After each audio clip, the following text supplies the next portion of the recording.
Ya.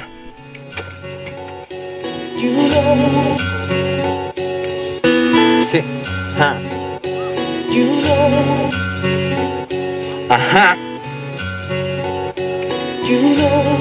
De la comunidad, Eso ya no es novedad, la gente ya no sabe nada, porque locos de la autoridad, ya. Lo que te digo es de verdad, buscamos la libertad, ya no nos queda nada más. Allanamiento en la comunidad, eso ya no es novedad, la gente ya no sabe nada, porque locos de la autoridad, ya. Lo que te digo es de verdad, buscamos la libertad, ya no nos queda nada más. Piñera, Escucha, ándate a la chucha, yo me pongo la capucha por mi pueblo que lucha en la marcha, quitaba la mancha de los locos verdes mandados por un facho culiao que está mentalizado. Secuestrar para después torturar a un joven mapuche libertario. Con esta mente yo soy revolucionario.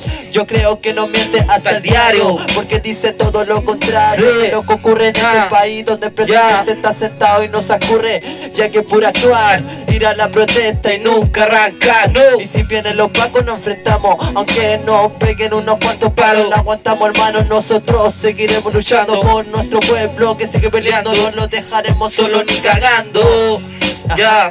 Ya. Allanamiento en la comunidad, esto ya no es novedad, la gente ya no sabe nada, porque locos de la autoridad, ya. Lo que te digo es de verdad, buscamos la libertad, ya no nos queda nada más. Allanamiento en la comunidad, esto ya no es novedad, la gente ya no sabe nada, porque locos de la autoridad, ya. Lo que te digo es de verdad, buscamos la libertad, ya no nos queda nada más. Nuestra gente ya está choqueada por la brutalidad de carabineros de Chile, que nos disparan muchos misiles. Maldito presidente no hace nada en el presente, aquí siguen mi rima más consciente, así que tú sientes no es suficiente de lo que digo, amigo querido, herido está mis peñis de nuestra nación, por eso canto esta canción. Voy solo en una dirección, en nuestra comunidad los pacos ya no son seguridad, no son pura maldad, yo esta finalidad la he sacado de mi vida, todo lo que he sufrido con Mi familia, cada día los niños mapuches despiertan asustados, y todo por culpa de este maldito estado que ha estado usurpando a nuestro pueblo desde siempre, ya. desde siempre, ya.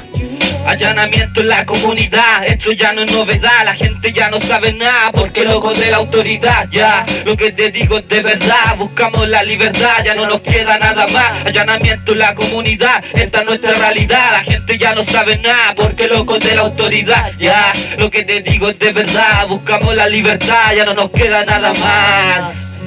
Hay que buscar la libertad, como pueblo, nación mapuche. Ese fue el primer tema, Peñi, Pulamien, Pupeñi, Chaltumay.